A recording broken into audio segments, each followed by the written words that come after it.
So I thought what I'd do, it's interesting that Callie did her trajectory into building the way that she builds, both as an artistic practice and as an architect. You can call yourself that.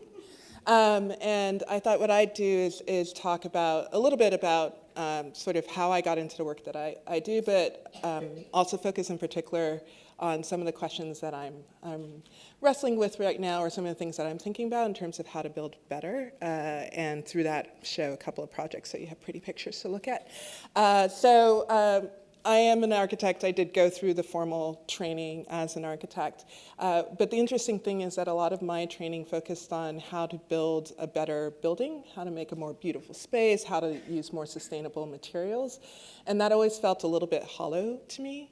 I describe myself as the weird child who drew in my family. I came from a family of social scientists, and so I grew up with conversations about people. And so I was the weird person at Harvard who kept on saying, well, what about the people? I was a black sheep, but I found some of my own eventually. But it meant that a lot of my progress through architecture and thinking about it started to be about asking these questions. Because, you know, if I thought about being taught to design these beautiful houses, but a house is actually not a home without people. Or the idea that you can design amazing classrooms, but a school is not a place of learning and inspiration without people. Or a community center can't actually be the center of community without people. Or an empty space really needs people to make it a place of joy and play. And so for me, that started to reposition what is the inspiration for architecture. I think we think a lot of the artistic nature of architecture, how to be creative, but I wanted to think about what is the people part of architecture and how to create more human-centered places. So a lot of my work has really shifted to what does it mean to create a human-centered place, which means I spend a lot of time talking with people, which is a very good thing because I'm a people person. But what I wanted to show you today is some of the things that have started to come into my mind of what happens when we start to shift around doing more human-centered places. So for me, there are kind of four things right now that I talk about in my work as being part of how I think. So the first is systems thinking, which might seem to be something that's going bigger, but actually when you think about this idea of how could we create a better community, it's rarely ever just about the building. Oftentimes it's about a whole host of things that actually make somebody's life worth living. And so for me, that's when a client hires me, that's what becomes part of the brief. What is all of those things that make a good quality of life, and how do we use people to figure out what that is? So I just recently finished up working on a master plan for an affordable housing development in Charlottesville, Virginia. And currently it's 150 Section 8, and the plan is to redevelop it into a mixed income development that will have 400 plus units.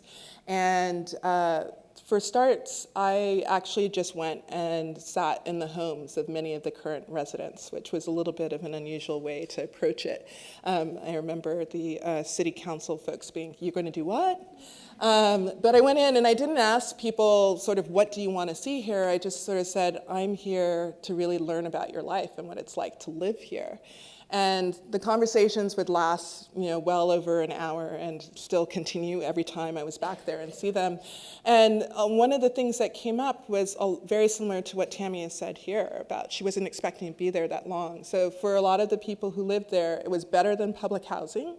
But it wasn't where they expected to end up at the end of the day. They were going to be there for a short period of time and then move on to a better place because this was still seen as being the ghetto. But what they found is if they managed to get a better job, it usually meant that their rents increased because Section 8 is tied to your income, or their daycare costs increased because they needed somebody to watch their kids for longer, or their transportation costs increased. And so basically, when they got a little money someplace, it got taken out someplace else. And so they were never able to build equity to be able to move someplace else. And so they just felt stuck. And so they were actually excited about this idea that it might be redeveloped because they felt that it meant connection to opportunity. Businesses and services that wouldn't come to them now because they were poor might come to them if more well-off people lived there. Or if somebody's figured out how to make money in their life, they could learn from them by being next to them. But we realized that actually there's a huge gulf between Section 8 and market rate. And just having them be next together wasn't actually going to symbolize opportunity. And so what these conversations did and what we learned from them started to feed into, okay, who are the different partners that we need to have to bring on here that would actually help provide more services that would build people's economic mobility and other opportunities that are keeping them stuck. That needed to be part of the project as well. And then when it came time to thinking about the actual project, we realized that our original plan had just been on the either end of just doing the affordable, all units were guaranteed to remain, and the new market rate. But nobody would ever be able to move up within that. And so we started to redesign the project to actually include different layers of affordability. So the idea is that this is no longer a place where you get stuck or where you might be able to make it, but then you would have to move out, that you could actually stay in your home, and that this place was designed to be able to accommodate that so that you could actually benefit from the change. I think a lot of times we talk about gentrification and we think about delivering these new services and making the communities better, but there's not actually things that are built into the neighborhood that allow the people who are there to be able to move up as the neighborhood changes. And so this project, we started to look at what it would mean to do that. And so that only came through looking at the entire system. And so I often describe my work as getting, not the typical inputs that we think about when you're building a building is like, what's the size you need to do, how many people do you need to accommodate, how many programs are, but what are all the things that would make this place worth living, and that we don't think of our output as just a building, but like where are we really trying to get to in terms of improving quality of life. Specificity is another thing that's started to come up into my work lately. So, clearly we've been having a time of it lately. And I've been talking to friends and colleagues about what seems different about this time, that names like Eric Garner and Trayvon Martin are more on our lips. And I think it has a lot to do with the fact that we actually know their names. There's something about when you just think of a category that you can't actually relate to. When you start to think of a specific person and their life, it starts to feel more real and give more context. And so in the work that I do, I think with community-based work, we think so much about the poor people or the disadvantaged people, and we don't actually start to think of them as individual persons with the life. And so a lot of the work I do is talking about how do we start to become more specific about who it is that we're working with and really make that part of the project. So a project that I'm pretty well known for is one I did actually very early in my career with day laborers, and it was called the Day Labor Station. It was building a shelter that could be deployed at informal hiring sites, like Home Depot parking lots and street corners. And one of the things that we did, I think right now we think of a lot of vitriol with the immigration debate, but there was actually some in 2007 when we first came up with this project. And whether you were on the right and thinking, oh, these guys need to leave, they're illegals, or you're on the left and you're actually very sympathetic towards them, nobody was really thinking of them as different than this mass of people. And so we went out into the corners and we would talk to a lot of the workers. And stories like Roberto's are very similar, this idea that they came here for a better life for their kids. And if you actually talk to them about how the day labor system operated, there was incredible intelligence and organization within it. And so we used that as the inspiration for what to build, and really used the idea of them coming in and working with us to try and figure out what that might look like. So this is an example of one of the prototypes that was planned. In the end, it actually never got built. It was, we got requests from a lot of cities, and we sort of flew all over the country and even got some really lovely hate mail for doing it. But we came out right about the time that the recession hit, and if you were cutting back on municipal budgets, spending $100,000 for undocumented immigrants was not really seen as tenable. But what was really interesting is that it seemed to kickstart this conversation of what would it mean to create spaces of dignity and who we were creating it for. And for me, I think it had a lot to do with this idea that we really started to poke in and tell the stories and break down that facelessness to start to say, these are people too, and people like Roberto and Leobardo are just as deserving of dignified spaces as the rest of us. So I used to always use the term empower a lot when I talked about the work that I do, and a friend, I would like to say, set me straight about a year or so ago, because she said empower actually still denotes that I am giving my power over to you. And so there's a give and take, there's going to be a winner and there's going to be a loser. And there's still a power dynamic at work. And so the idea of Copower, where we might talk about mutual benefit, and shared power has become something that's really interesting to me in my work. And trying to figure out how do we set up these systems where those who don't have power can get it, but it's not about somebody losing power, it's about us trying to get to a place where we are all working together around this. So this is a project that I feel like I've been spending an inordinate part of my life on in San Francisco. It's in an area called Bayview Hunters Point, which is on the southeastern edge of the city. And it's been a historical industrial district, also has had a historical African-American population. And it's currently one of the poorest neighborhoods within San Francisco. And if you haven't heard about San Francisco's lovely real estate crisis, it is definitely a thing to behold. And so what's been happening is that this has also been the site of incredible gentrification. A lot of the industrial sites are now turning over to some sort of office or residential redevelopment, usually at pretty high market rate. And people are starting to feel the pressure of displacement and feel like this is not a place for them. So this site I'm working on is a site of a former power plant. And currently the mid-range plan is to turn it into interim activation of a community hub and do some permanent shoreline work. And then the conversation about what's gonna happen long-term is just beginning. But I'm part of a team that was hired to look at what could the interim activation be. And Jackie is one of the residents we do a lot of work with, and I think this idea of how do you make change, but also make sure that there's a place for the people who are there has been a really top of mind issue. And I think that part of being able to figure out what it is that they can benefit from also means that they have to have a seat at the table from the very beginning. So one of the things that we did is, becoming repetitive, I went and talked to people in their homes and in the beginning. And what we found is it was really hard for people to say what they wanted to see on site because they had never been there. When it was a power plant, it was forbidden. And so trying to figure out what they wanted, we realized that we needed to figure out a place to get them on site.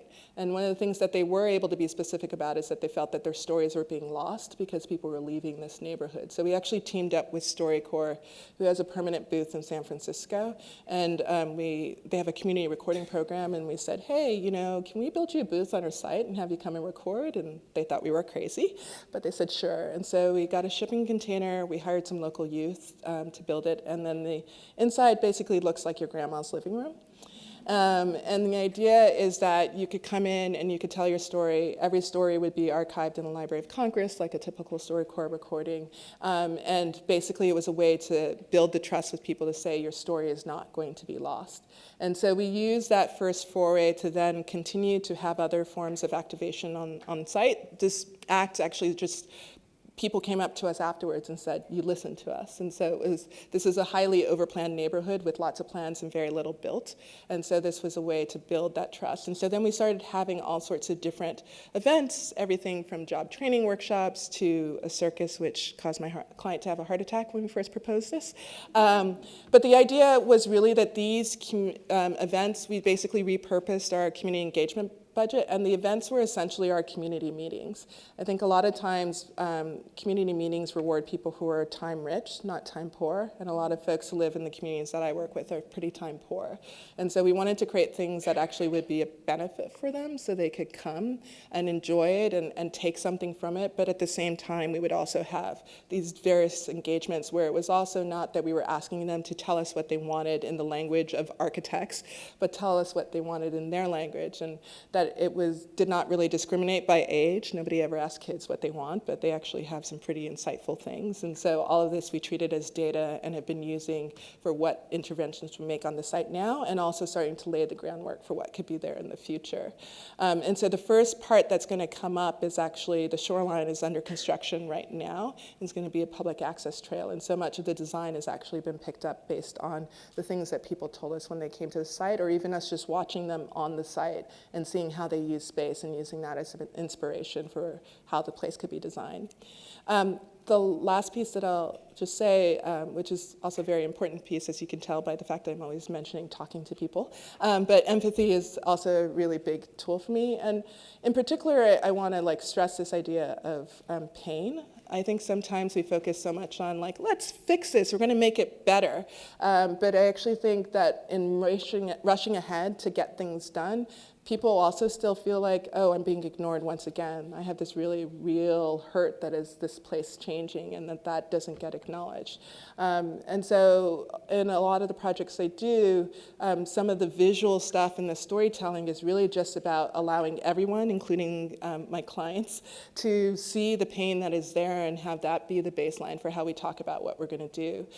So this is a project that I was involved in a couple of years ago. The Urban Land Institute asked me to serve on a technical advisory panel in Durban, South Africa, for this project called Warwick Junction, which was a transport node, and they wanted to remake it and put a mall, and it happened to have 2/3 of all informal street traders in the city. And so their idea with the mall is that it's really terrible to be street trading, and you should be in proper shops.